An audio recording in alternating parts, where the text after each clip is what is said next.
أعوذ بالله من الشيطان الرجيم. بسم الله الرحمن الرحيم. الحمد لله الذي جعل الحمد مفتاحا لذكره وسببا للمزيد من فضله ودليلا على آلائه وعظمته، ثم الصلاة والسلام على عبده وأمين وحيه وخاتم رسله سيدنا ومولانا بالقاسم محمد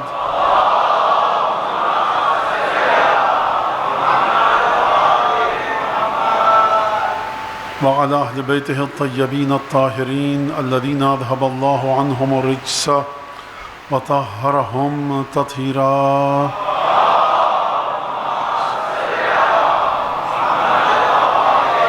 اللعن الدائم على أعدائهم أجمعين. أما بعد، فقد قال الله الحكيم في كتابه المجيد: أعوذ بالله من الشيطان الرجيم. يا أيها الذين آمنوا اتقوا الله وآمنوا برسوله يؤتكم كفلين من رحمته ويجعل لكم نورا تمشون به ويغفر لكم والله غفور رحيم. درود پر جی محمد آل محمد.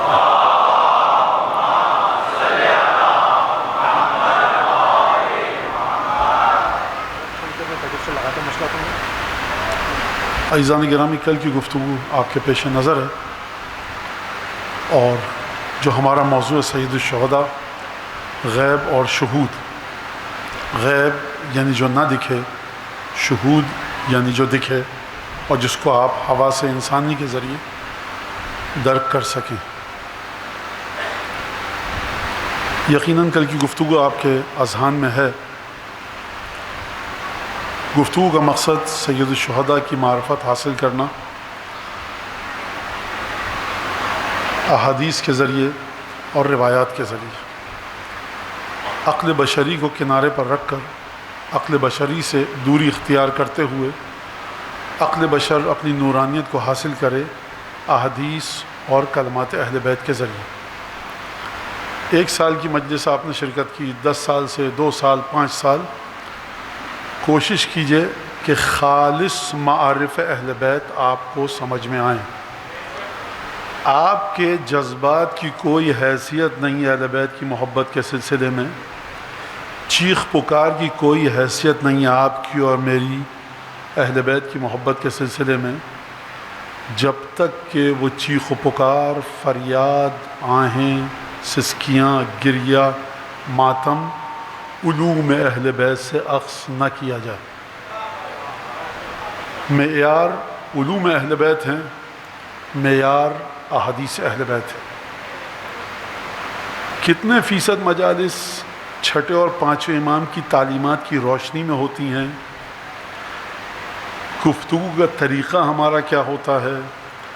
گفتگو میں الفاظ کا کیا انتخاب کیا جاتا ہے؟ سماج میں ہماری ان مجلسوں کو کس طرح سے دیکھا جاتا ہے؟ سماج میں میری کیا ذمہ داری ہے کہ میں اپنی مجالس کی تصویر کس طرح سے پیش کروں؟ طے کیا جائے اس بات کو کہ چھٹے امام 2026 کو جانتے تھے کہ نہیں جانتے تھے، پانچویں امام 2026 کو جانتے تھے کہ نہیں جانتے تھے. اگر جانتے تھے تو پھر اگلا سوال، کیا 2026 اور 25 اور 27 اور 28 کے سلسلے میں پانچویں اور چھٹے امام نے، امیر المومنین نے آپ کو کوئی لاحِ عمل دیا ہے کہ نہیں دیا؟ اگر دیا ہے تو آپ کو اس لاحِ عمل کا کیا علم ہے اور کتنا علم ہے؟ اور اگر نہیں دیا تو یہ ہو نہیں سکتا کہ معصوم آئیں اور اپنے چاہنے والوں کی رہنمائی کیے بغیر دنیا سے چلے جائیں. لہٰذا ممبر پر جو شخص بیٹھا ہے، چاہے امامے میں ہو چاہے شیروانی میں، آیت تطہیر کسی کے لیے نہیں اتری. جو مرثیہ سوز سلام پڑھا، آیت تطہیر کسی کے لیے نہیں اتری. اس لعنت سے معاشرے کی جان چھڑائیے کہ مولانا یہ وہاں کے جنرل سیکرٹری ہیں، یہ وہاں کے ماتمی ہیں، ان کا امامہ وہاں سے ہے، یہ وہاں سے امامہ لے کر آئے ہیں، وہاں پہ مجلس پڑھتے ہیں. کوشش کیجئے، مسلسل تگ و دو کیجئے کہ خالص علم اہل بیت کو سیکھنے کی کوشش کیجئے. اس بات کو یاد رکھیے گا. اور آسان نہیں ہے. اگر آسان ہوتا تو جناب امیر کے شاگردوں میں سلمان، ابو ذر، مقداد، عمار 4 لوگ ہیں جو خالص علوم اہل بیت کو حاصل کرنا. اگر اتنا آسان ہوتا تو مالک اشتر کو جب جناب امیر المومنین مصر بھیج رہے تھے گورنری دے کر، تو یہ نہ فرماتے کہ مالک کو میں تمہارے پاس بھیج رہا ہوں، تم سے زیادہ مجھے مالک کی ضرورت کوفے میں ہے. لیکن اس کے باوجود حالات ایسے ہیں کہ میں دیکھ رہا ہوں، میں نے ایثار کیا، فآثرتہ، تو میں نے ایثار کیا اور مالک اشتر تمہاری جانب بھیجا. اپنی اور ہمارے معاشرے کی حالت حدیثوں سے پوچھیے. عمرو بن حمق خزائی آیا جناب امیر المومنین کی خدمت میں. جمل سے فتح جناب امیر کو بارگاہ الہی سے عطا ہو چکی تھی. عمرو بن حمق خزائی نے آ کر کہا یہ وہ شخص ہے جو محبت ہے جناب امیر المومنین میں، جس کو جناب امیر کی شہادت کے بعد قتل کیا گیا. آتا ہے اور آ کر کہتا ہے کہ یا علی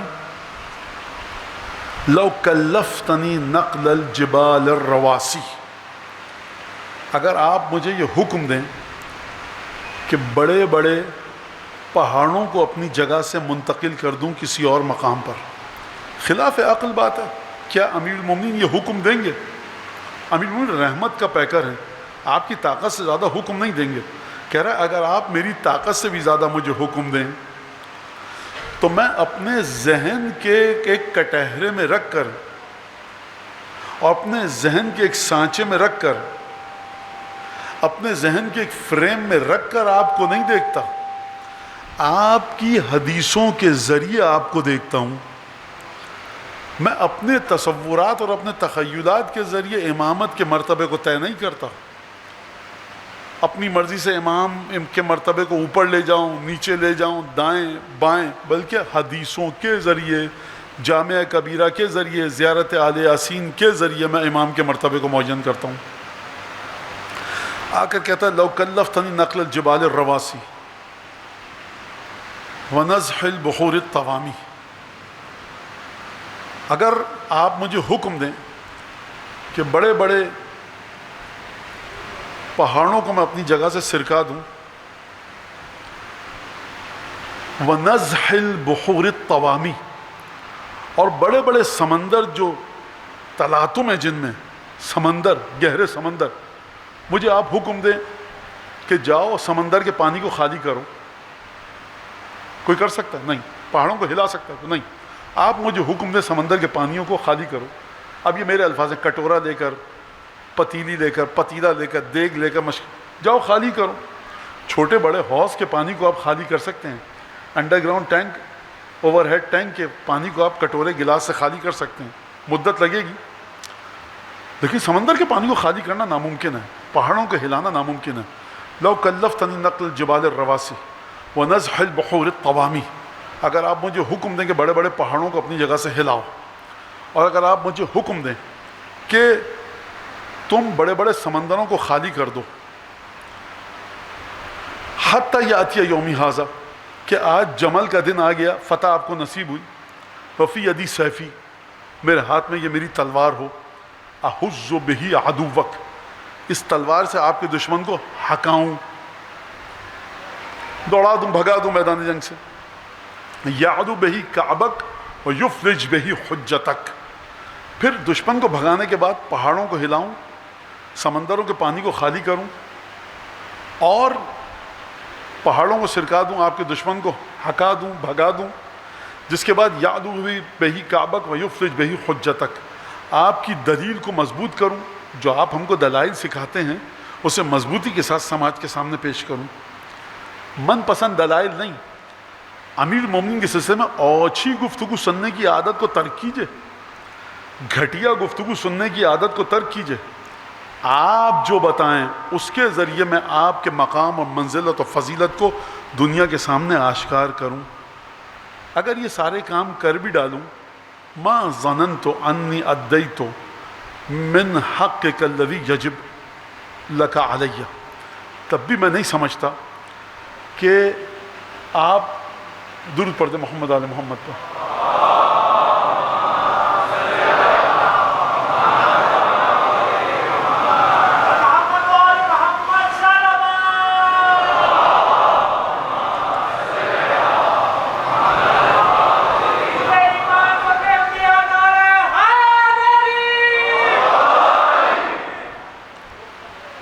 تو میں نہیں سمجھتا تب بھی ادئی تو میں نے آپ کے اس واجب حق میں سے رتی برابر حق ادا کیا ہو.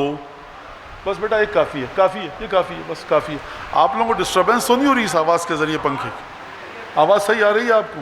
ٹھیک ہے, بس ٹھیک ہے بیٹا, ایک رہن دو, کافی ہے, بس ایک کافی ہے. اتنی دیر سے تمہارا انتظار کر رہے تھے, تم بڑی دیر سے آئے.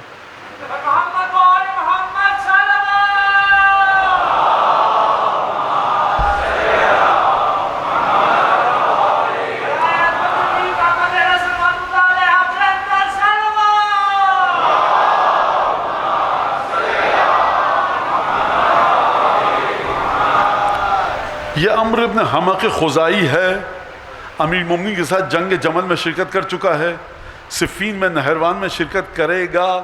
اس کے باوجود یہ فرما رہا ہے کہ کاش آپ مجھے یہ حکم دیتے, وہ حکم جو آپ نے سنے, پہاڑوں کو ہلا دوں, سرکا دوں, سمندروں کو خالی کر دوں, یہاں تک کہ میرے ہاتھ میں تلوار ہو, احز بہی عدوک یعدو بہی کعبک ویفرج بہی حجتک, آپ کے دلائل کو آشکار کروں. اس کے بعد بھی میں نہیں سمجھتا کہ آپ کے حق کو میں نے ادا کیا ہو جو واجب ہے, رتی برابر حق ادا کیا ہو. جب جناب امیر نے یہ جملہ سنا تو لگتا یہ ہے, شیخ مفید نے نہیں لکھا لیکن مجھے لگتا ہے کہ ہاتھ اٹھا کر یہ جملہ لکھا شیخ مفید نے, اللہم نور قلبہ بالیقین واہدہ الصراط المستقیم لیت فی شیعتی مئتا مثلک. پروردگار اس کے دل کو, اس کے قلب کو نور سے بھر دے, اس کو ہمیشہ سیدھے رستے پر رکھ. اور پھر عمرو ابن حمق خزائی سے مخاطب ہوئے کہ کاش تجھ جیسے 40,000 کا لشکر ہے صفین میں جناب امیر کا, تجھ جیسے کاش میرے شیعوں میں 100 ہوتے. درد کو سمجھیے آپ, تجھ جیسے, یہ تجھ جیسے کیسے؟ علی ابن ابی طالب یعنی مشیت پروردگار کے جاری ہونے کا مقام. آپ علی ابن ابی طالب کے بارے میں طے کر ہی نہیں سکتے کہ امیر المومنین کی بہادری ہمیشہ یہی رہے گی کہ دشمن کو تلوار سے مار بھگایا. علی ابن ابی طالب کی فصاحت و بلاغت اور علم کی تجلی ہمیشہ یہ رہے گی کہ علی ہر مقام پر جب بھی کوئی سوال کرے خطبہ دیتے ہوئے نظر آئیں. آپ یہ طے نہیں کر سکتے, آپ یہ طے نہیں کر سکتے کہ علی ابن ابی طالب سے جب بھی کوئی مشکل یا آسان سوال کیا جائے جناب امیر ضرور جواب دیں گے. ہو سکتا ہے کبھی خاموش ہو جائیں, ہو سکتا ہے کبھی تلوار نہ اٹھائیں, ظلم سہتے رہیں, ہو سکتا ہے کبھی خطبہ دینے کی درخواست کی جائے تو خطبہ نہ دیں. تو مولانا کیوں؟ ابھی تو میں نے کہا آپ کو کہ مقادیر الرب تہبط الی مقادیر الرب تصدر من بیوتکم, کہ پروردگار عالم کے مقدرات, پروردگار عالم کے فیصلے آپ کی ذات سے, آپ کے گھروں سے جاری ہوتے ہیں. یہ وعاء علم اللہ ہے, عیبت علم اللہ ہے, یہ علم خدا کا خزانہ ہے, یہ مشیت الہی کو جاری کرتے ہیں. کیا آپ کبھی فیصلہ کر سکتے ہیں کہ پروردگار اس وقت کیا کرے گا؟ کیا آپ یہ فیصلہ کر سکتے ہیں کہ پروردگار کل صبح کیا کرے گا؟ کیا آپ یہ فیصلہ کر سکتے ہیں کہ پروردگار عالم مریم کو اس کٹھن امتحان سے نہیں گزارے گا؟ کیا آپ یہ فیصلہ کر سکتے ہیں کہ عیسیٰ کو کب آسمان پر اٹھائے گا؟ کیا آپ یہ فیصلہ کر سکتے ہیں کہ حابیل کو قابیل قتل نہ کرے؟ کیا آپ یہ فیصلہ کر سکتے ہیں کہ موسیٰ کی قوم وہ نافرمانی کرے؟ یہ تمام کے تمام فیصلے آپ نہیں کر سکتے, مشیت الہی کرے گی. اگر مشیت الہی کو آپ اپنی عقل کا پابند نہیں کر سکتے تو علی ابن ابی طالب کی سیرت کو بھی آپ اپنی عقل کا پابند نہیں کر سکتے. وجہ اس کی کیا ہے؟ مشیت الہی. یہ مشیت الہی ان کے وجود سے جاری ہوتی ہے. مولانا یہاں پر اس شخص نے مولا کائنات کے ہاتھ کیوں باندھ دیے؟ علی ابن ابی طالب تو بہادر, یہ روایت ہم نہیں مانتے. میاں تم علی کو سمجھتے ہو اپنی طرح, مشیت کا پیکر سمجھو, سب سمجھ میں آ جائے گا. لہٰذا اس بات کو خوب اچھی طرح سے سمجھیے. اب میں ایک واقعہ بیان کروں گا کہ سید الشہداء کے سلسلے میں ہے. پہلے میں ایک بات بیان کر دوں آسانی سے, بڑے کوئی اس میں کوئی لڑائی جھگڑے کی بات ہی نہیں ہے. مولانا وہ آپ نے یہ کہا, یہ کہہ دیا امام حسین کے بارے میں, ماتم کے بارے میں یہ, امام حسین اس لیے نکلے تھے, آپ نے یہ کہا, انہوں نے کہا. بھائی دیکھیے سیدھی واضح بات ہے, کوئی لڑائی جھگڑے کی بات نہیں. میں ممبر پر بیٹھا ہوں, جو میری سمجھ میں امام حسین آئیں گے اصول کافی کے صدقے میں، جامعہ کبیرہ کے صدقے میں، زیارت آل یاسین کے صدقے میں، مقاتل کے صدقے میں، روایات اور احادیث کے صدقے میں، سید الشہداء کی زیارتوں کے صدقے میں، زیارت اربعین کے صدقے میں، زیارت وارث کے صدقے میں، زیارت آل یاسین کے صدقے میں جو اہل بیت سے دعائیں آئی ہیں، میں اس امام حسین کو آپ تک پہنچانے کا پابند ہوں۔ لہٰذا میں واضح بات کر دوں کہ یہ جو شہر میں آپ کے امام حسین کے کربلا کا مقصد یہ تھا، ماتم اس وجہ سے کرو، ماتم ایسا ہوگا تو یوں غلط ہے تو یوں صحیح، میں نہیں مانتا۔ لہٰذا بچے اپنی انرجی کو، توانائی کو ضائع نہ کریں۔ میں نہیں مانتا، نہ آیت عطی مجھ پر اتری ہے نہ کسی دوسرے پر۔ میں آپ کے کراچی میں جو بیان کیا جا رہا ہے امام حسین، اس کو میں نہیں مانتا۔ بھائی کتنی دفعہ کہوں، مولانا کیسے نہیں مانتے؟ اگر یہاں پر سلمان اور ابوذر ممبر پہ بیٹھے ہوتے تو میں مان لیتا۔ لہٰذا خوب توجہ کیجئے، لہٰذا مجھ سے آپ توقع مت رکھیے گا کہ جو آپ کے ذہن میں چیزیں ہیں اس کے مطابق میں گفتگو کروں، اور میں کیا کروں؟ اب ممبر پر بیٹھ رہا ہوں، اگر سید الشہداء کے فضائل کو اس طرح سے نہ بتا پاؤں کہ جو سید الشہداء کی اولاد کا حق ہے، تو میں ممبر پہ بیٹھا کیوں ہوں؟ توجہ کیجیے گا خوب، ورنہ آج تک ہم نے یہ نہیں سنا، یہ آپ کی غلطی میری نہیں ہے۔ پہلی زیارت پڑھیے، اذن دخول پڑھیے، سید الشہداء کی پہلی زیارت پہلی رجب کی پڑھیے، نیمہ رجب کی پڑھیے، سید الشہداء کی زیارت نیمہ شعبان کی پڑھیے، سید الشہداء کی زیارت عاشور کے دن کی پڑھیے، سید الشہداء کی زیارت عید الفطر کے دن کی پڑھیے، بقرعید کے دن کی پڑھیے، شب عید الفطر کے دن کی پڑھیے، شب عرفہ کی، روز عرفہ کی، ان کو پڑھیے، اپنے ذہن میں ایک ایک لفظ کو اتاریے، پھر کہیے کہ نہیں ہم امام حسین کو ایسے نہیں مانتے ویسے مانتے ہیں، علوم اہل بیت سے متصل نہیں ہیں، اخباری باتیں کرتے ہیں، ٹاک شو والی باتیں کر۔ سرکار آئیے پانچویں اور چھٹے امام کے ذریعے سمجھیے کہ حجت ابن الحسن کے آباء و اجداد نے کس طرح سے آپ کو یہ علم دیا ہے۔ میں ایک واقعے سے مدد دوں گا اور اس کے بعد چھٹے امام کی ایک روایت آپ کے سامنے پیش کروں گا، اور ریان ابن شبیب آٹھویں امام کی ایک روایت۔ خوب توجہ کیجیے گا، سید الشہداء کو جو امام حسین آپ کے معاشرے میں بتایا جا رہا ہے، اس امام حسین کی ذہنی سطح عبداللہ ابن عباس سے نیچے ہے۔ جو آپ کو بتایا جا رہا ہے اس امام حسین کی ذہنی سطح عبداللہ ابن جعفر طیار سے نیچے ہے۔ جو آپ کو امام حسین بتایا جا رہا ہے اس امام حسین کی سطح محمد حنفیہ سے نیچے ہے۔ ثبوت کے طور پر گفتگو طویل نہیں کروں گا، کیونکہ وہی ہوا جو یہ تینوں ہستیاں کہہ رہی تھیں، اور سید الشہداء گئے وہاں پر اور وہی انہی مظالم کا سامنا کرنا پڑا۔ حقیقت شہادت سید الشہداء کو کیسے سمجھیں گے؟ کہاں سے سمجھو گے؟ قبر میں جب جائیں گے، جس سید الشہداء کو اپنی قبر میں لے کر جائیں گے وہی سید الشہداء وہاں دکھے گا۔ مشکل بات ہے، سمجھیے اس کو۔ اب اس کو فضائل پڑھیں، مسائل پڑھیں، مجھے نہیں پتا، مجھے حیثیت کو بتانا ہے جس طرح سے روایات میں ہے۔ خوب توجہ کیجئے کس طرح سے اس بات کو بتایا جائے۔ مدد لیتا ہوں حارث ابن اعور حمدانی سے۔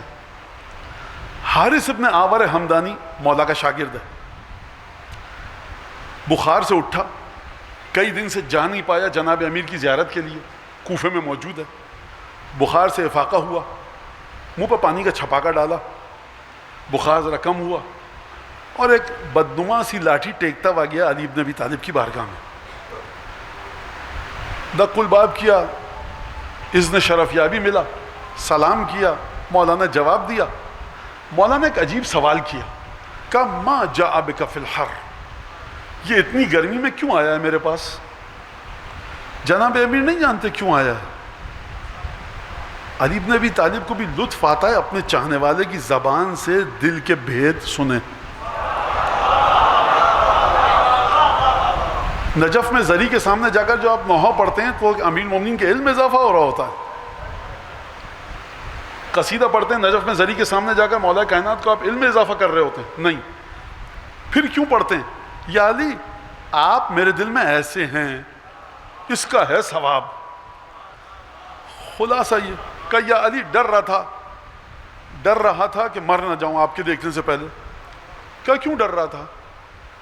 اذا بلغت النفس الى ها هنا ترانی حیث تحب، جب تیری روح یہاں تک پہنچ جائے گی جان نکلنے والی ہوگی، محبت کرتا ہے مجھ سے، گرمی میں کیا لینے آیا ہے؟ کہ حبک یا امیر المومنین، آپ کی محبت گرمی میں لائی ہے۔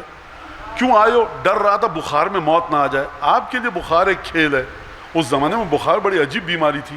ما جاء بک فی الحر، گرمی میں کیا لینے آیا ہے؟ حبک یا امیر المومنین، آپ کی محبت میں آیا ہوں۔ کہا کہ ڈر کیوں رہا تھا مر جاتا؟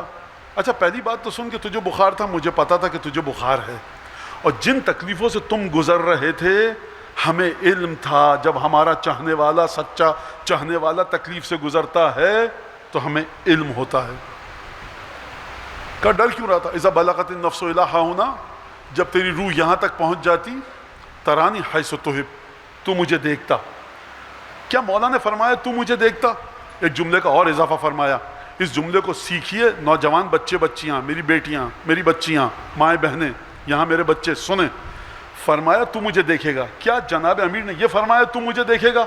کہا کہ نہیں، مجھے دیکھے گا اس انداز سے کہ تو مجھ سے جیسی محبت کرتا ہوگا۔ علی ابن ابی طالب کو مولانا کی سطح پہ رکھتے تھے، حجت الاسلام والمسلمین کی سطح پہ رکھتے تھے، آیت اللہ العظمیٰ کی سطح پہ رکھتے تھے۔ علی ابن ابی طالب اپنی آبا کی گرد جھاڑنے کروڑوں حجت الاسلام آیت اللہ العظمیٰ کنارے پہ چلے جائیں۔ آپ کیا بات؟ اب آپ کل سن لیجیے گا، مولانا مرجعیت کی مخالفت کر رہے تھے۔ میاں نہ علی کے بغیر خدا چاہیے، نہ جناب امیر کے بغیر مرجعیت چاہیے۔ خوب توجہ کے ساتھ سنیں۔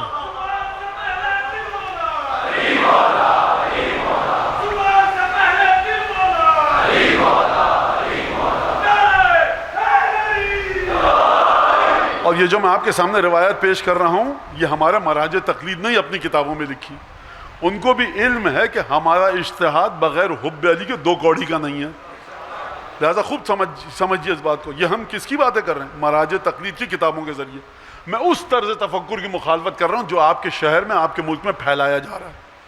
خیر، کہا کہ اچھا ترانی حیث تحب، کہا کہ اس کے بعد کہا فرمایا کہ ترانی وانا قائم بین یدی رسول اللہ، تو مجھے دیکھے گا پل صراط پر کہ جب میں موجود ہوں گا رسول خدا کے آگے آگے لوائے ہم لے کر۔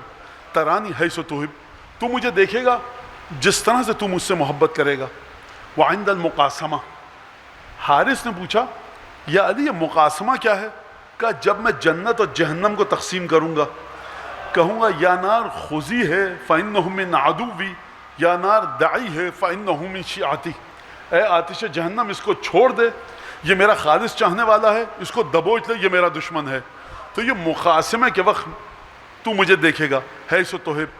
تین مقامات بتائے جناب امیر نے، اور تینوں کے تینوں مقامات کے بارے میں یہ فرمایا تو ترانی ترانی ترانی، تو مجھے دیکھے گا، تو مجھے دیکھے گا، تو مجھے دیکھے گا۔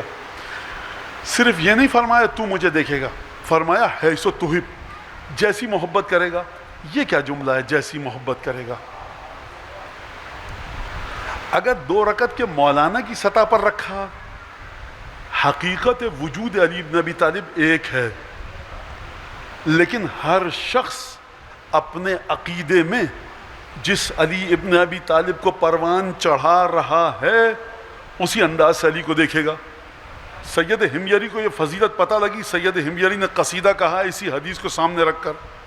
اس کا ترجمہ میں ایک لفظ کا بتا دوں کہ یا حار حمدان من یمت یرانی من مؤمن او کافر قبلہ، اے حارث حمدانی سن، جو مومن ہوگا مرے گا، منافق ہوگا مرے گا، کوئی مومن ایسا نہیں ہے جو مرے مجھے نہ دیکھے، کوئی منافق ایسا نہیں ہے جو مرے مجھے نہ دیکھے۔ مومن بھی دیکھے گا، مومن بھی دیکھے گا۔ فرق کہاں پر ہوگا؟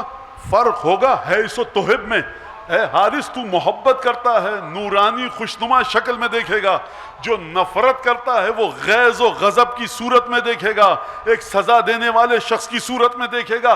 تو یہ جو مولا نے فرمایا تم جیسی محبت کرتے ہو، یہ مولا اپنے بارے میں نہیں فرما رہے، یہ اپنے تمام فرزندوں کے بارے میں فرما رہے ہیں کہ جس طرح حسین کو رکھو گے اسی طرح سے حسین تمہیں اس دنیا میں دکھیں گے۔ حسین کو تم نے رکھا فیڈل کاسترو کے برابر، چوہن لائی کے برابر، ماؤ زے تنگ کے برابر، گاندھی جی کے برابر، جناح صاحب کے برابر، حسین کو اس سطح پر رکھا، منہ پر مارا جائے گا یہ عقیدہ حسین ابن علی کو رکھو کہ وہ ہستی کہ جس کی غیب اور شہود دونوں پر حکمرانی ہے، حسین ابن علی کو رکھو جس طرح سے نانا نے بتایا، جس طرح سے مادر گرامی نے بتایا، جس طرح سے بڑے بھائی سبط اکبر امام مجتبیٰ نے بتایا، جس طرح سے چھٹے اور پانچویں امام نے بتایا۔ ان ہستیوں نے کہاں بتایا؟ جا کر زیارت پڑھیے اور دیکھیے جا کر۔ اب مزید ایک اور واقعہ بتاؤں اور اس کے بعد میں ان دونوں حدیثوں کو آپ کے سامنے پیش کروں گا۔ عبداللہ ابن حسن ایک امام زادہ ہے، چھٹے امام کے مقابلے پر آ گیا، اصول کافی کتاب الحجت میں روایت موجود ہے۔ ایک شخص آیا، مسجد نبوی میں بھیڑ جمع تھی، فقہ پر، حدیث پر، علوم پر گفتگو ہو رہی تھی۔ اس نے کہا بھائی دیکھو بات سنو، محمد باقر دنیا سے جا چکے ہیں، اب اہل بیت میں کون امام ہے؟ امام باقر جا چکے ہیں، اب کون امام ہے؟ بھیڑ لگی ہوئی تھی اور لوگوں کو وہ علم و فضل کی باتیں کرتا دیکھ رہا تھا کہ صاحب نے ہاتھ پکڑا، لے گئے امام حسن کے ایک پوتے کے پاس جو عبداللہ ابن حسن تھا اور امام صادق کا مخالف تھا۔ کہا کہ امام کی امامت کو جانچنے کا طریقہ یہ ہے کہ جو امام نے ہم کو علم سکھایا اسی کے مطابق جانچیں۔ کچھ سوال کیے، اس میں نہیں جاؤں گا، تفصیلی گفتگو ہے۔ کہا کہ حضور ایک شخص تھا، دیکھا داڑھی، چہرے پر بارش، عبادت کے آثار، پیشانی پر سجدہ، یہی امام ہوگا، بنو ہاشم سے تعلق ہے۔ امام کو عمل کے ذریعے مت پہچانو، امام کو حدیث رسول کے ذریعے پہچانو۔ خوب توجہ کیجیے گا، عمل امام آپ کی عقلوں سے ماورا ہے، حدیث کے ذریعے پہچانیے کہ کس کو امام بنا کر گئے۔ امام کا عمل آپ کے تصور میں مقید نہیں ہو سکتا، حدیث کے ذریعے سمجھیے۔ کئی سوالات کیے، کہا کہ یہ بتائیں جوتے پر مسح کے بارے میں کیا کہتے ہیں؟ کہا ہم نہیں کرتے لیکن صالح سلف اس پر مسح کرتے تھے۔ پوچھنے والے نے دیکھا کیا اب میں اس کا، یہ کون ہے؟ نصابہ ہے، ایک نصابہ کلبی اس کا لقب ہے۔ گیا کہا کہ ہم نہیں کرتے لیکن اصحاب سلف کرتے تھے جو گزر گئے۔ اس نے کہا تم امام معصوم اگر ہو تو یہ دوسروں کی بات کیا کر رہے ہو کہ دوسرے کرتے تھے ہم نہیں کرتے، مجھے بتاؤ غلط ہے کہ صحیح؟ پھر ایک آخری سوال اسی پہ گفتگو، پھر حدیث کی طرف آتا ہوں۔ کہ حضور یہ بتائیے کہ ایک شخص نے اپنی بیوی سے کہا انت تعلق بعدد نجوم السما، میں نے تمہیں طلاق دی، کتنی دفعہ طلاق دی؟ جتنے آسمان میں ستارے ہیں۔ اگر 3 طلاقیں ہو جائیں تو عورت کی طلاق ہو جاتی ہے، بائن ہو جاتی ہے، اب وہ دوبارہ شادی نہیں کر سکتی اس شوہر سے جس نے طلاق دی۔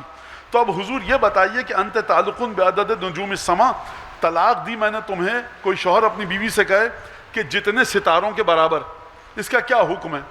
تو انہوں نے ایک جواب دیا علم حیات کے مطابق کہ جب وہ ستارہ فلاں برج میں داخل ہو تو یہ اس کی بیوی نہیں رہے گی۔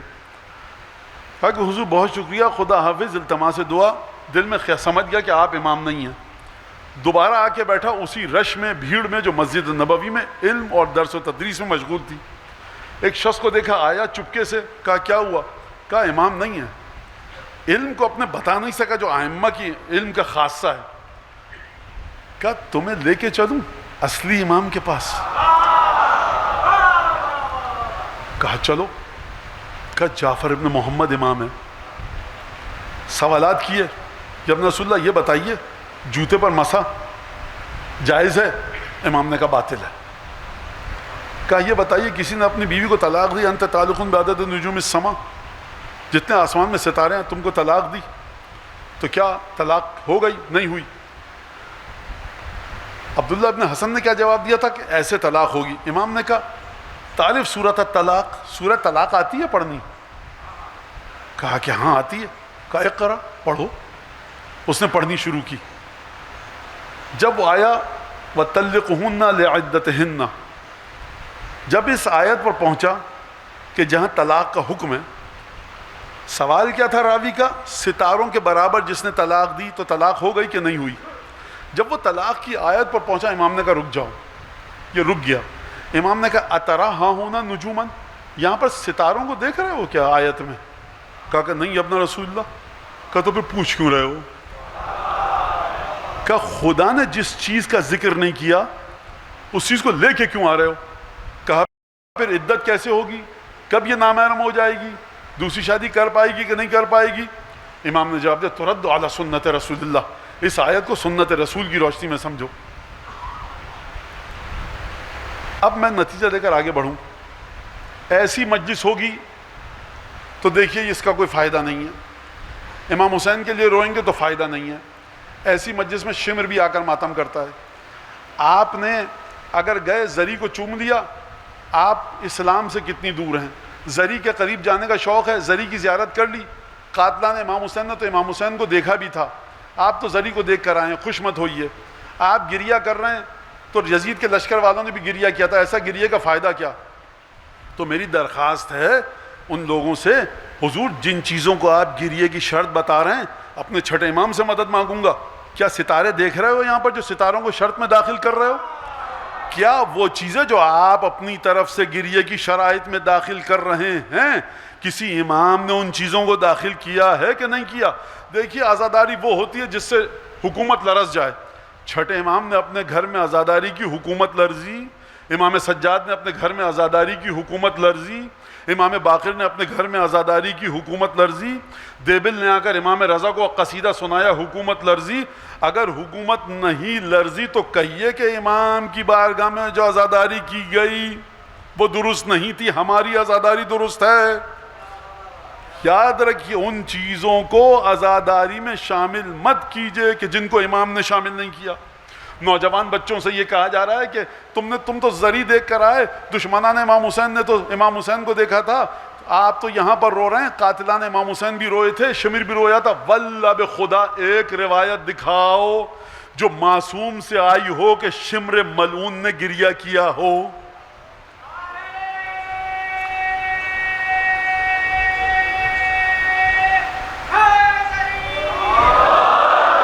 خوب توجہ، اگر یزید کے لشکر والوں نے گریہ کیا بھی تھا، اگر کیا تھا تو ان کے دل میں بغض امام حسین تھا۔ یہاں جو نوجوان بچے بوڑھے بیٹھے ہیں، یہ جتنے بے عمل ہوں فرض کیجئے، دل میں بغض نہیں ہے، محبت لے کر آئیں۔ جن کے دل میں محبت ہے ان کے دلوں کو اس سے ملا رہے ہو جن کے دل میں بغض علی بن ابی طالب تھا۔ کس نے حق دیا صاحب آپ کو یہ شرط اضافہ کرنے کا؟ اگر مجلس ایسی ہوگی تو شمر بھی آ کر ماتم کرے گا۔ اگر مجلس ویسی ہوگی، پہلی مجلس کہاں پر ہوئی؟ عالم ظاہر میں پہلی مجلس ہوئی سید الشہداء کی، قتل سید الشہداء کے بعد بی بی زینب نے مصائب پڑھے۔ دوسری مجلس پڑھی امام سجاد نے بازار کوفہ میں۔ تیسری مجلس ہوئی ہے جناب زینب کے توسط سے شام میں جب رہائی ملی، اور جناب زینب نے اس مجلس کی تفصیلات سمجھیے جا کر۔ شہزادی زینب کا جملہ یاد رکھنا، کہا ہم جب سے کربلا سے نکلے اپنے پیاروں کا ماتم نہیں کیا۔ جناب زینب نے کسی چیز کو داخل نہیں کیا مجلس میں، صرف اور صرف گریہ حسین پر، صرف اور صرف گریہ رسول کے خاندان والوں پر، صرف اور صرف گریہ اہل بیت پر، صرف اور صرف گریہ ان پر کہ جن پر جناب زینب نے گریہ کیا، ان پر گریہ جن پر امام صادق نے گریہ کیا۔ سنت ائمہ کو آپ دیکھیے، عزاداری کو اس کے قبلے سے دور مت کیجئے، عزاداری کو اس کے قبلے کے مطابق برقرار رکھیے۔ لہٰذا اب ہم داخل ہو رہے ہیں کس مقام پر، کس مرحلے پر کہ سید الشہداء کی عظمت کو کیسے دیکھیں۔ ائمہ معصومین نے جو ہم کو حدیثیں بتائی ہیں اس میں عجیب حدیثیں ہیں۔ یونس ابن ذبیان جب آیا چھٹے امام کی خدمت میں کہ یا ابن رسول اللہ، جب آپ کے جد کا نام لیتا ہوں تو دل تڑپ جاتا ہے۔ جب یہ کہا یونس ابن ذبیان نے کہ دل تڑپ جاتا ہے، چھٹے امام نے فرمایا جب بھی یہ کیفیت ہو 3 دفعہ کہا کرو صلی اللہ علیہ یا ابا عبداللہ، صلی اللہ علیہ یا ابا عبداللہ، صلی اللہ علیہ یا ابا عبداللہ۔ یعنی کیا مطلب؟ یونس نے کہا تھا دل تڑپ جاتا ہے، چھٹے امام کہنا ہے تمہارا دل تڑپتا ہے، سلام کیوں کروں میں حسین ابن علی کو؟ یہ مت سمجھنا کہ یونس، یہ میرے جملے ہیں، یہ مت سمجھنا یونس کہ تم نے حسین کو یاد کیا، ادنا اعلیٰ کو یاد کر ہی نہیں سکتا۔ دل کی تڑپ بتاتی ہے کہ حسین نے تم کو یاد کیا، کیونکہ حسین نے تم کو یاد کیا، یہ تحفہ حسین کی جانب سے تمہارے پاس آیا کہ حسین نے تم کو یاد کیا، دل تڑپا۔ اب میں کیا کروں؟ احسن کما احسن اللہ الیک، جیسے خدا نے تم پر یہ احسان کیا، حسین نے احسان کیا، تم کو یاد کیا، اب میں کیا نیکی کروں حسین کے ساتھ؟ صلی اللہ علیہ یا ابا عبداللہ۔ بھائی اگر دل میں حسین کی یاد آئی، دل تڑپ گیا، یہ کسی عمل کا نام ہوتا تو مولا کیوں کہہ رہے ہیں اس کے جواب میں یہ کہو، یعنی یہ قانون بتا رہا ہے ہم کو کہ حسین ابن علی نے عالم عقبہ سے تم کو یاد کیا ہے، لہذا حسین کی بارگاہ میں سلام پیش کرو۔ اور اس کے بعد چھٹے امام نے وہ زیارت سکھائی یونس ابن زبیان کو، جو زیارت مفاتیح الجنان میں ہے۔ کہاں سے سکھائی؟ کہاں جب جاؤ فرات سے غسل کرو، لباس پاک و پاکیزہ ہو، قدم مختصر رکھو، جب جانا، اور اس کے بعد السلام علیک حجت اللہ وابن حجتہ، السلام علیک قتیل اللہ وابن قتیلہ، السلام علیک ثار اللہ وابن ثارہ۔ سلام کیسے کرو؟ سلام کرو حسین ابن علی کو، السلام علیک حجت اللہ وابن حجتہ، سلام و مولا حسین آپ پر، آپ خدا کی حجت ہیں اور آپ کے والد گرامی بھی خدا کی حجت ہیں۔ یہ وہ جملہ ہے کہ جو آپ امام رضا کے بارے میں بھی پڑھ سکتے ہیں، امام کاظم کے بارے میں بھی پڑھ سکتے ہیں، امام حسن کے بارے میں بھی پڑھ سکتے ہیں، امام عسکری کے بارے، تمام ائمہ کے بارے میں پڑھ سکتے ہیں۔ آپ بھی حجت ہیں مولا، اور آپ کے والد بزرگوار بھی خدا کی حجت ہیں۔ یہ تمام ائمہ کے لیے پڑھا جا سکتا ہے۔ اب جو اگلا جملہ ہے وہ صرف امام حسین کے لیے پڑھا جا سکتا ہے، امیر المومنین کے لیے بھی نہیں پڑھا جا سکتا۔ السلام علیک یا قتیل اللہ و ابن قتیلہ، سلام مولا حسین آپ پر، آپ کشتہ حق ہیں اور آپ کے والد بھی کشتہ خدا ہیں۔ آپ حسین ابن علی سے کہہ سکتے ہیں کہ آپ کے والد کشتہ خدا ہیں، آپ امیر المومنین سے نہیں کہہ سکتے آپ قتیل اللہ ہیں۔ قتیل اللہ کا مطلب کیا ہے؟ پرانے عرب کے کلچر کے ذریعے بتاؤں، ثقافت کے ذریعے، ایک شخص ہے مقتول قبیلہ اوس کا، ایک شخص ہے مقتول قبیلہ خزرج کا، ایک ہے قبیلہ تمیم کا، ایک ہے قبیلہ بنو امیہ کا، ایک ہے بنی عبد شمس کا، ایک مقتول ہے بنی اسد کا، ایک مقتول ہے بنی ازد کا۔ جب ہر قبیلے کا مقتول ہوتا ہے تو پیسے کس کو ملتے ہیں؟ خون بہا اگر چاہے اسی قبیلے والوں کو، اس کے بیٹے کو، باپ کو، بیوی کو، بچوں کو۔ پرانے عرب کلچر میں بدلہ کون لیتا تھا؟ جس قبیلے کا مقتول ہو۔ یہ ہو نہیں سکتا کہ بنو تمیم کا مقتول ہو اور اوس قبیلہ اوس آ جائے اور انتقام دے۔ یہ ہو سکتا کہ بنو اوس کا کوئی مقتول ہو اور بنو اسد انتقام دے۔ وہی انتقام دے گا جس کے قبیلے والا تھا۔ حسین ابن علی کس قبیلے سے؟ بنو ہاشم سے۔ یہ خون بنو ہاشم سے تعلق ہے جسدانی لحاظ سے، لیکن اس خون کی نورانیت عالم غیب میں یہ ہے کہ آقا آپ کسی قبیلے کے مقتول نہیں ہیں کہ اس قبیلے کو خون بہا دیا جا سکے، آپ خدا کے مقتول ہیں۔ یعنی یہاں سید سجاد کو حق حاصل نہیں ہے کہ اپنے باپ کے قاتل کو معاف کر دیں۔ تبھی آپ یہ واقعہ سنتے ہیں کہ جب یزید ملعون نے آ کر خون بہا دینا چاہا، سید سجاد بتاؤ تمہارے باپ کو کتنے پیسے دیں کہ خون بہا ادا ہو جائے؟ سید سجاد نے پیسے لینے سے انکار کیا۔ یہ مت سمجھیے گا کہ امام نے اپنی سخاوت کا مظاہرہ کیا۔ حق نہیں ہے کسی انسان کو کہ حسین ابن علی کے خون کے بدلے وہ خون بہا لے۔ کیوں نہیں لے سکتا؟ کیونکہ یہ مقتول خدا کا مقتول ہے، یہ مقتول خدا کا مقتول ہے۔ زیارت اربعین میں آپ کیا پڑھتے ہیں؟ اشہد انک، عجیب جملہ ہے یہ، کہ بذل فیک مہجتا لیستنقذ عبادک من الجہالہ وحیرت الضلالہ۔ حسین اب یہ مہجہ کا معنی ہمارے یہاں کیا جاتا ہے خون کا آخری قطرہ۔ مہجہ کے لفظ کو اگر آپ عربی میں دیکھیں تو بڑی طویل بحث ہے لغت میں عربی کے مہجہ کا معنی کیا ہے۔ مہجہ کا معنی یہ ہے کہ جو کچھ حسین کے پاس اپنا خون تھا، جو کچھ حسین کے پاس قیمتی چیز تھی، جتنی بھی قیمتی چیزیں تھیں، وہ سب کی سب حسین ابن علی نے راہ خدا میں دے دی۔ بذل فیک مہجتا، کیوں دے دی؟ لیستنقذ عبادک من الجہالہ وحیرت الضلالہ، اس وجہ سے دی حسین ابن علی نے تیرے راستے میں تاکہ تیرے بندوں کو جہالت سے نجات دے، تاکہ تیرے بندوں کو گمراہی کے تحیر سے، پریشانی سے، سرگردانی سے نجات دے۔ اب یہاں پر نتیجہ دے کے آگے بڑھ رہا ہوں، سمجھیے گا خوب توجہ کے ساتھ۔ دوبارہ ترجمہ کروں، تیرے بندوں کو خون کس نے دیا؟ حسین نے۔ اپنی تمام قیمتی چیزیں خدا کے راستے میں کس نے نچھاور کی؟ حسین ابن علی نے۔ کس لیے؟ تیرے بندوں کو جہالت سے دور کرے، تیرے بندوں کو گمراہی سے دور کرے۔ پروردگار تو ہے، حسین حسین ہے۔ پروردگار نہ تیری اولاد ہے، نہ تیرے بچے ہیں، نہ تجھے سردی لگتی ہے نہ گرمی، نہ تجھے پیاس لگتی ہے پروردگار، نہ بھوک، نہ تجھ پر موسم کا اثر ہے نہ زمانے کا۔ پروردگار تیرے وجود میں دل نہیں دھڑکتا، کام تھا تیرا، زمین پر حسین نے کیا۔ یعنی حسین ابن علی کی ذات وہ ہے کہ اگر خدا کو ڈھونڈنا چاہو خدا کی تم سے ملاقات ہوگی کہاں پر؟ وجود حسین ابن علی میں. یہ وہ ذات ہے کہ جس نے خدا کا کام کیا ہے زمین پر. ربوبیت نے اپنا کام عبودیت سے کروایا ہے. حسین ابن علی کے سینے میں دل دھڑکتا ہے.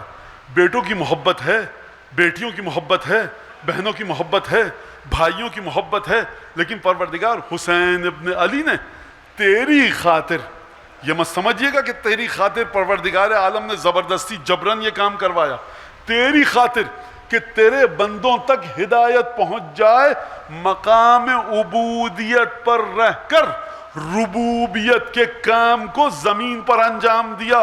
ہے خدا کا کوئی ایسا بندہ جو بندہ ہو کر رب کے کام کو زمین پر انجام دے؟ سید الشہداء کی بارگاہ میں بلند آواز سے درود پڑھیے.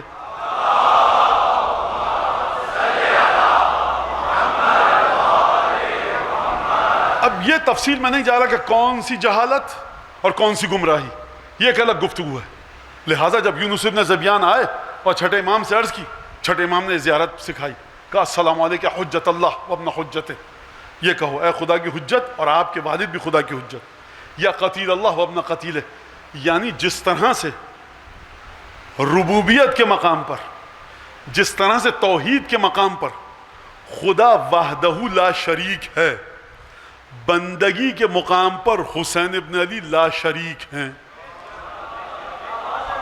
یعنی کیا مطلب؟ یعنی اس نیلے آسمان کے نیچے علم الہی میں کوئی ایسا شہید ہے ہی نہیں کہ جو خود بھی خدا کا خون ہو, جس کا پدر بھی خدا کا خون ہو.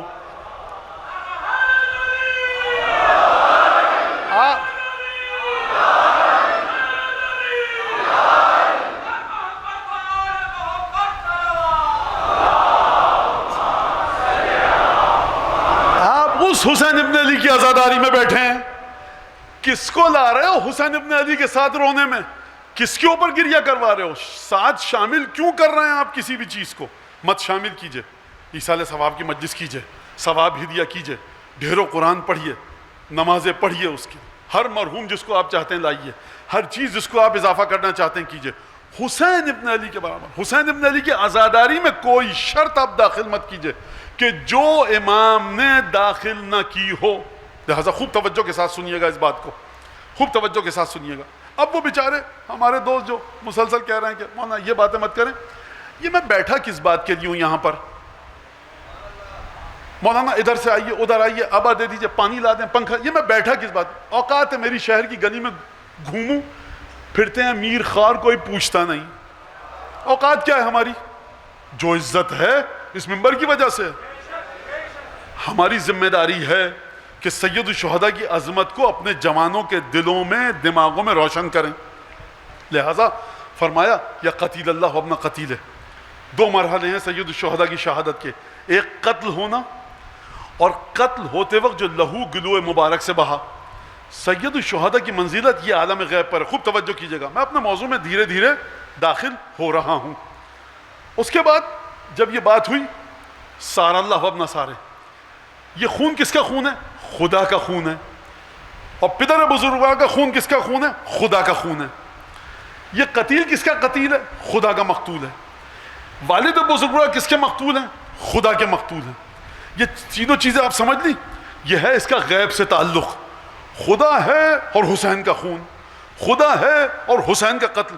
میری آپ کی حیثیت کیا ہے کہ معرفت حاصل کرو اور پرسا دو, عزاداری کرو اور تعزیت پیش کرو. یہ ہے حسین ابن علی کا غیبی پہلو. خدا کی بارگاہ میں اس خون کی کتنی قیمت ہے اب ذرا سمجھیے اس خون کو. خون کا ایک روحانی پہلو ہے, ایک مادی پہلو ہے. روحانی پہلو کیا ہے؟ کسی مظلوم کا خون ہے, سب کو دکھ ہوتا ہے. کسی عالم کو قتل کر دیا گیا, سب کو دکھ ہوتا ہے. کسی فقیر کو, مرجع تقلید کو قتل کیا گیا, سب کو دکھ. عالم تھا. ایک خون کا مادی پہلو ہے کہ جو بدن سے, وجود سے خون بہتا ہے, یہ اس کا مادی پہلو ہے. اگر مادہ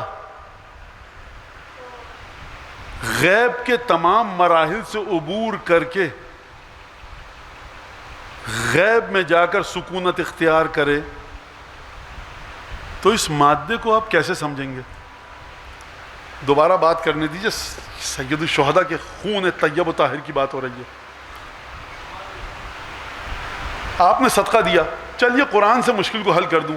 لن ینال اللہ لحومها، جو تم قربانی کرتے ہو نا، ولا دماؤها، گوشت اور خون ان کا خدا تک نہیں پہنچتا، ولیکن ینالہ التقوی منکم. منی میں قربانی کی، کربلا میں کی، مکہ میں کی، مدینہ میں کی، کراچی میں کی، عشرے میں کی، نظر کے لیے کی. امام حسین کے گوشت نہ ہمارے پاس آتا ہے نہ ان کا خون آتا ہے، یہ دنیا میں کیا. ولیکن ینالہ التقوی منکم، تمہارا تقوی ہم تک پہنچتا ہے. عالم غیب مادے کی جگہ ہی نہیں ہے. اس معنوں میں نہیں کہہ رہا کہ کوئی کہے مولانا کہہ کے چلے گا ماد جسمانی نہیں ہے، نہیں، وہ ایک الگ گفتگو ہے. عالم غیب میں یہ جو تم نیک کام انجام دے رہے ہو یہ نہیں پہنچتا، تمہارا تقوی پہنچتا ہے. سید الشہداء کے بارے میں کیا فرمایا؟ سیدہ کا خون یہ مادی خون ہے، بدن اقدس سے جاری ہوا، آنکھوں سے دیکھا، ہاتھ سے چھو بھی سکتے ہیں، دیکھ سکتے ہیں، محسوس کر سکتے ہیں جن لوگوں نے دیکھا. کیا فرمایا چھٹے امام نے یونس بن زبیان سے؟ کہو وَأَشْهَدُ أَنَّ دَمَكَ سَكَنَ فِي الْقُلْبِ، مولا میں گواہی دیتا ہوں آپ کا خون اسی مادی کیفیت میں خلد میں جا کر ساکن ہوا، جس کے مادی خون کا یہ مرحلہ ہے کہ وہ عرش کے، افلاک کے، سماوات کے تمام پابندیوں سے گزر کر عالم خلد میں اپنی مادی حیثیت سے ساکن ہو جائے. تو یہ بتائیے کہ اس کی روح کس مرحلے پر ہوگی؟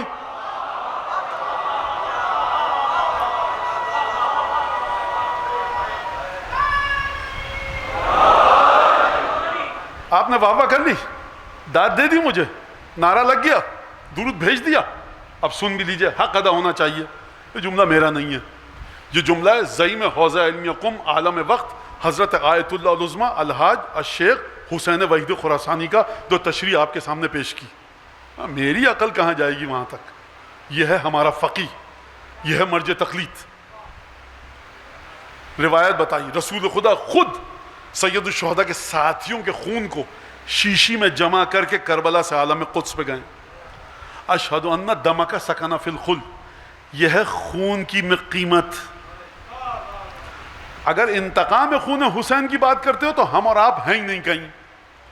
ہم کہاں پر ہیں؟ اس مقام پر ہیں جو زیارت عاشورہ نے مجھ کو اور آپ کو دیا. اس پر پھر انشاءاللہ پرسوں ترسوں گفتگو ہوگی. ہم کہاں پر ہیں؟ ہم خون حسین کے انتقام میں کہیں نہیں ہیں. مولانا مختار نے دے دیا روایات، بالکل مختار نے انتقام دیا، لیکن روایات ایک عجیب انداز سے گفتگو کرتی ہیں. کیا بات بتاؤں کیا نہ بتاؤں، ایک عجیب انبار ہے روایات کا اس سلسلے میں کہ کیوں حجت ابن الحسن ہی قتل جب کریں گے قاتلان امام حسین کو تو کیوں وہ انتقام خدا کی بارگاہ میں انتقام ہے. مختار نے کام اچھا کیا، خوش ہیں مومن، سید سجاد خوش ہیں، حضرت باقر خوش ہیں، لیکن انتقام جو خدا اپنے عالم غیب میں ثبت و ضبط کرے گا وہ کسی غیر معصوم کے ہاتھ سے ممکن ہی نہیں ہے جب تک معصوم ظہور کر کے انتقام نہ دے. کیوں؟ کیونکہ خون کا مالک خدا ہے. قتیل کسی قبیلے کا نہیں ہے، مقتول خدا کا مقتول ہے، تو انتقام بھی خدا لے گا. خدا کیسے لے گا؟ خدا اپنے ہاتھ کے ذریعے انتقام لے گا. خدا کا ہاتھ کون ہے؟ حجت ابن الحسن خدا کا ہاتھ ہے.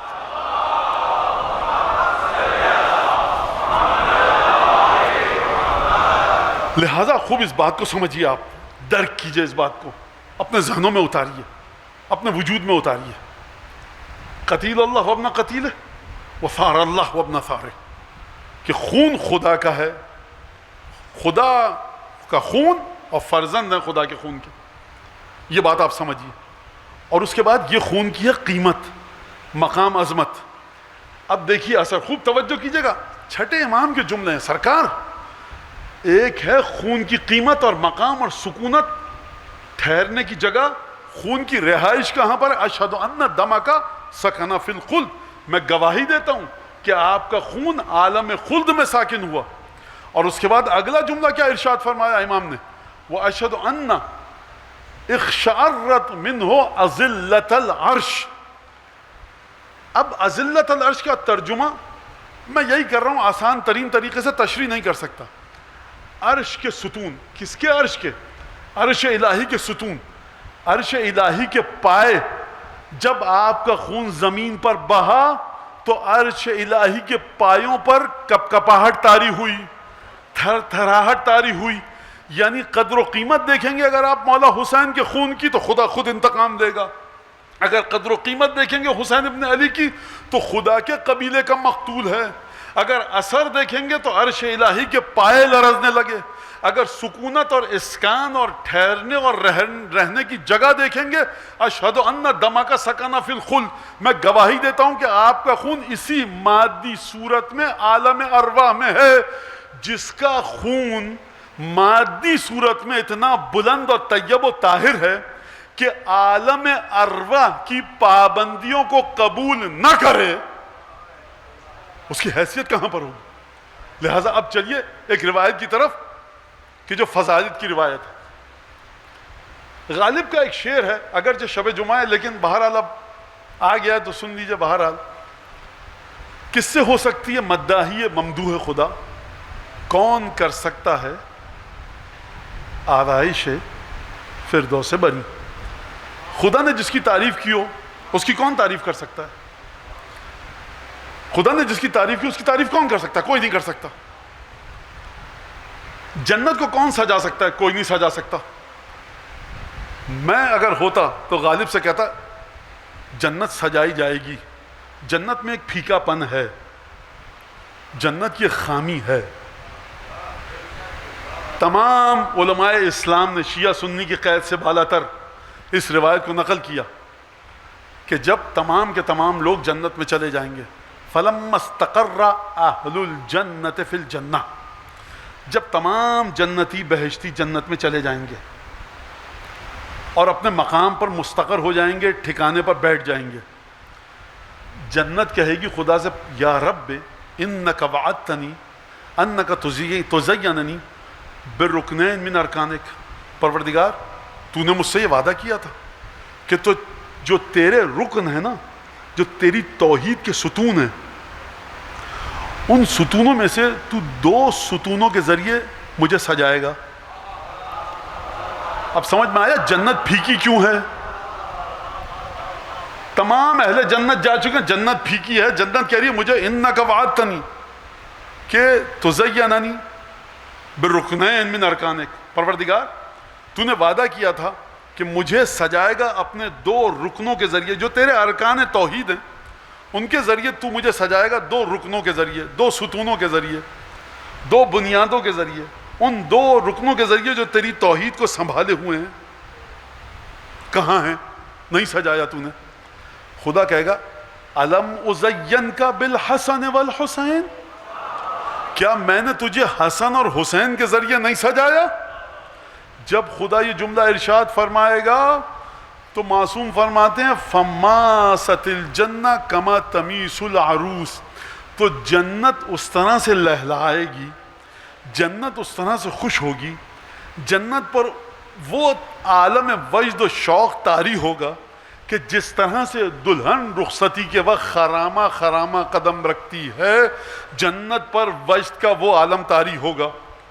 تو جا کر غالب کو بتائیے بالکل جنت کی آرائش ہو سکتی ہے. جنت پھیکی ہے جب تک حسن اور حسین نہ ہوں. اب چلیے آیت کی طرف سرنامہ کلام کے.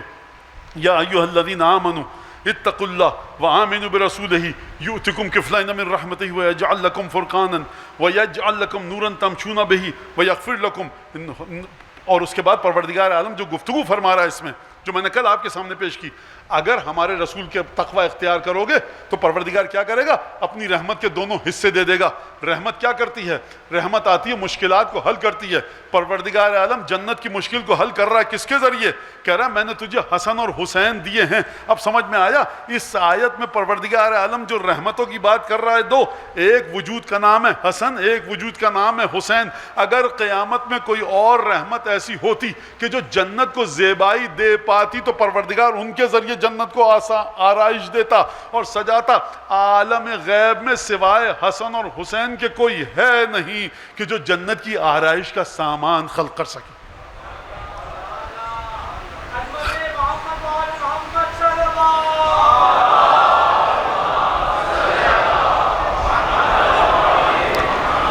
لہٰذا ریان ابن شبیب سے جو گفتگو فرمائی ہے 8ویں امام نے، ایک درود پڑھی محمد آل محمد.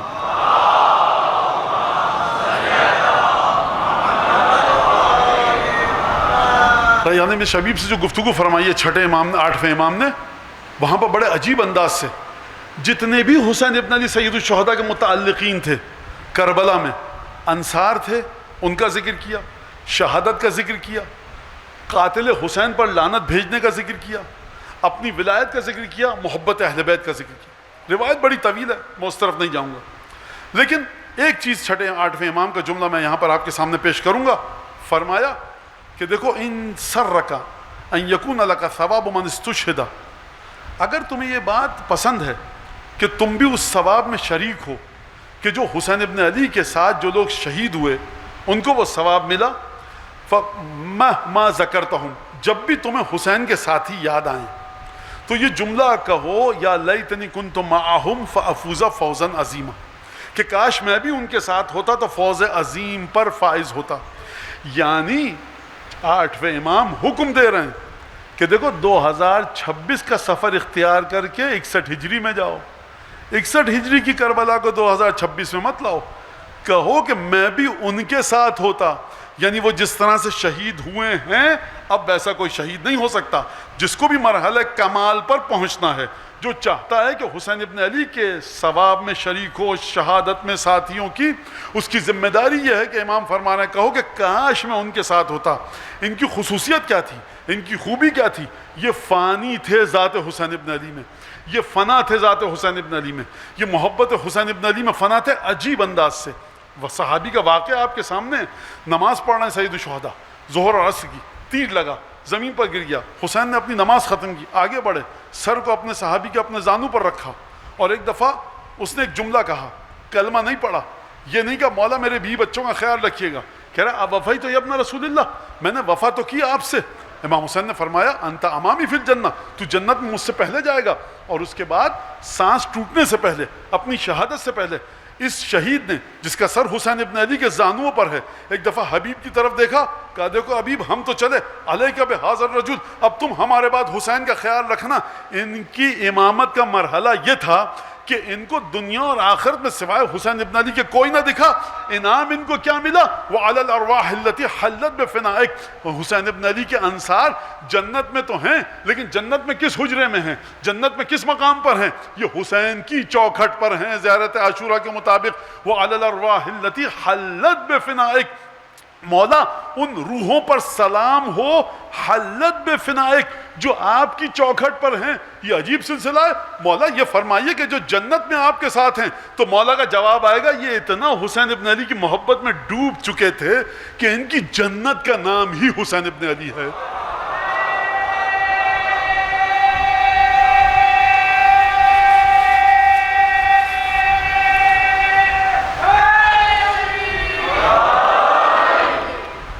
بس عزیزان گرامی بہت وقت لیا آپ کا، انشاءاللہ کل ہم مزید تفصیل سے موضوعات پر گفتگو کریں گے.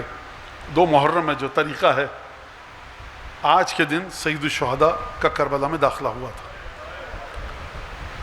اور سید الشہداء وارد کربلا ہوئے. انیس نے اس منظر کو بڑے خوبصورت انداز سے رقم کیا. جب کربلا میں داخلہ شاہدی ہوا،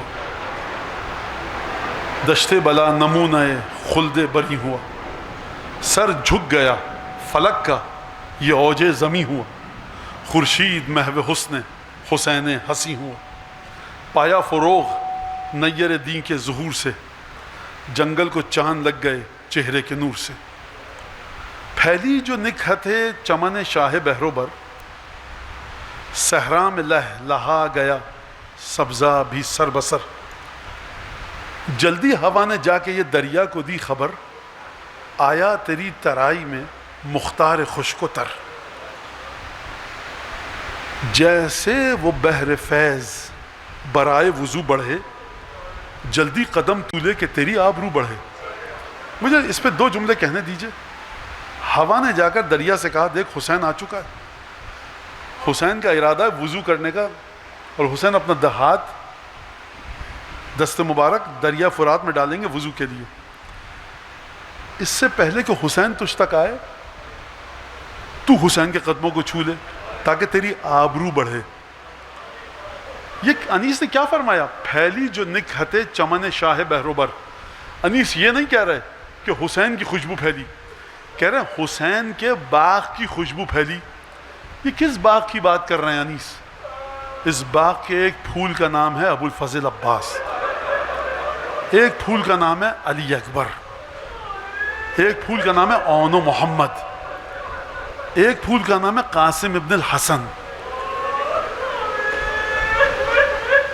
اور پھولوں کا ذکر آپ نے سنا؟ میں ایک بن کلی کا ذکر کروں جو 6 مہینے کا حسین کا علی اصغر،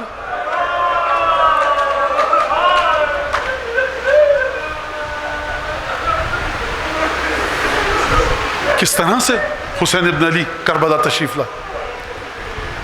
سفر کربلا ہے، بہنوں کا دل مطمئن ہے۔ کیوں مطمئن ہے؟ مدینے سے مکے اور مکے سے کوفے جانا چاہتے ہیں، حر نے راستہ روک لیا، کربلا پہ اتارا۔ بہنوں کا دل کیوں مطمئن ہے؟ اس کی وجہ یہ کہ کہیں بھی جب پڑاؤ ڈلتا ہے نا، کچھ خوبرو نوجوان ہیں وہ حسین کی بہنوں کے خیموں میں جاتے ہیں۔ بھئی یہ کون نوجوان ہے جو حسین کی بہنوں کے خیموں میں؟ کہا بھئی دیکھو یہ تو علی اکبر ہے، پھوپھی ہے، یہ عباس اور ان کے 3 بھائی ہیں، یہ کیوں جاتے ہیں؟ یہ چاہتے ہیں کہ بی بی کوئی کام ہے تو بتائیے، خیمہ کہاں نصب کریں، کھانا کب تناول فرمائیں گی، مصلی کہاں پر بچھائیں؟ یہ کیوں کر رہے ہیں ایسا؟ فاطمہ کی بیٹی ہیں زینب، خدمت فرض ہے سب پر، یہ اپنے آرام سے پہلے زینب کے آرام کا خیال کرتے ہیں۔ جب ناقے بیٹھتے ہیں تو ناقوں کی لگام پکڑوا کر بٹھایا جاتا ہے، تمام بھانجے بھتیجے بیٹے بھائی آتے ہیں۔ ایک دفعہ زینب کبریٰ قدم رنجہ فرماتی ہیں، جب قافلہ آگے بڑھتا ہے بھائی بیٹے بھتیجے ناقوں کی لگامیں تھامتے ہیں، زینب کبریٰ محمل میں بیٹھتی ہیں، جناب سکینہ ہیں، جناب فروا، جناب رباب، نانی اور دادی کی کنیز جناب فضہ، یہ سلسلہ ہوتا ہے۔ اب ایک دفعہ یہ قافلہ کربلا میں آیا، ذوالجناح نے آگے بڑھنے سے انکار کر دیا، سید الشہداء نے اپنی سواری کے جانور کو بدلا، ایڑ لگا کر آگے بڑھنا چاہتے ہیں، ذوالجناح آگے نہیں بڑھا، دوسرے سواری کا دوسرا جانور تبدیل کیا، ذوالجناح آگے نہیں بڑھا۔ آپ حضرات سنتے ہیں 7 دفعہ، بعض جگہ 2 دفعہ ہے، بعض جگہ 7 دفعہ۔ اب حسین ابن علی نے کہا کہ کسی کو بلاؤ، بتاؤ اس جگہ کا نام کیا ہے۔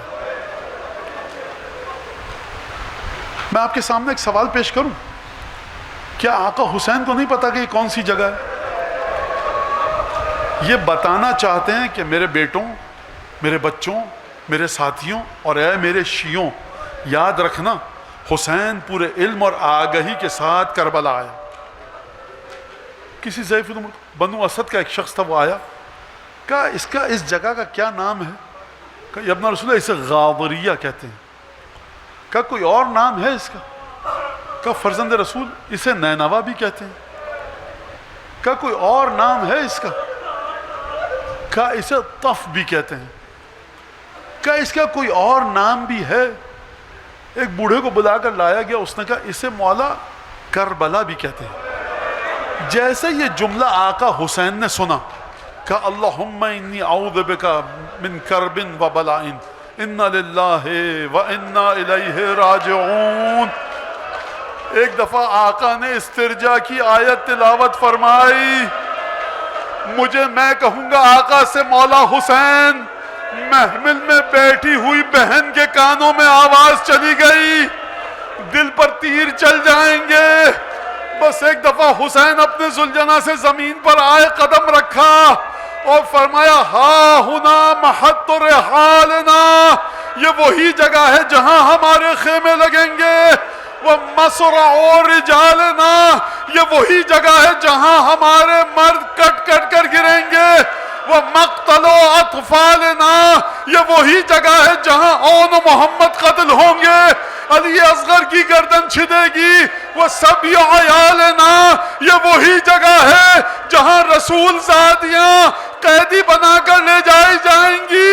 میں دوبارہ جملہ دہراؤں، میں نے کیا جملہ کہا؟ جب حسین نے دیکھا کہ یہ کربلا ہے تو ایک دفعہ رکابوں سے پائے اقدس و اطہر کو نکالا اور قدم کربلا پر زمین کو منور کیا. بڑے سکون سے حسین زمین پر اترے. جیسے ہی عباس نے دیکھا ہوگا، علی اکبر نے دیکھا ہوگا، حسین ابن علی گھوڑے سے زمین پر اترنا چاہ رہے ہیں، لپک کر لگامیں پکڑی ہوں گی، علی اکبر نے رکابیں تھامی ہوں گی، قربوس کو آن محمد نے تھاما ہوگا، عباس کے بھائی آئے ہوں گے، فرزند رسول ہاتھ دیجئے، فاطمہ کا بیٹا کس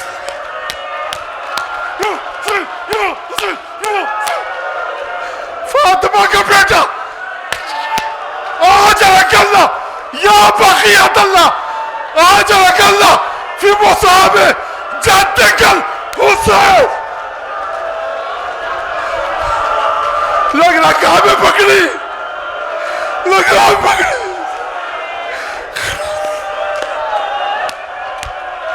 قربوس کو تھاما، فاطمہ کا لال زمین پر آیا. میں کہوں گا اے عباس، علی اکبر، اے قاسم، کاش عصر آج تمہارا مولا بدل میں طاقت ایک دفعہ گھوڑے سے زمین قد قتل الحسین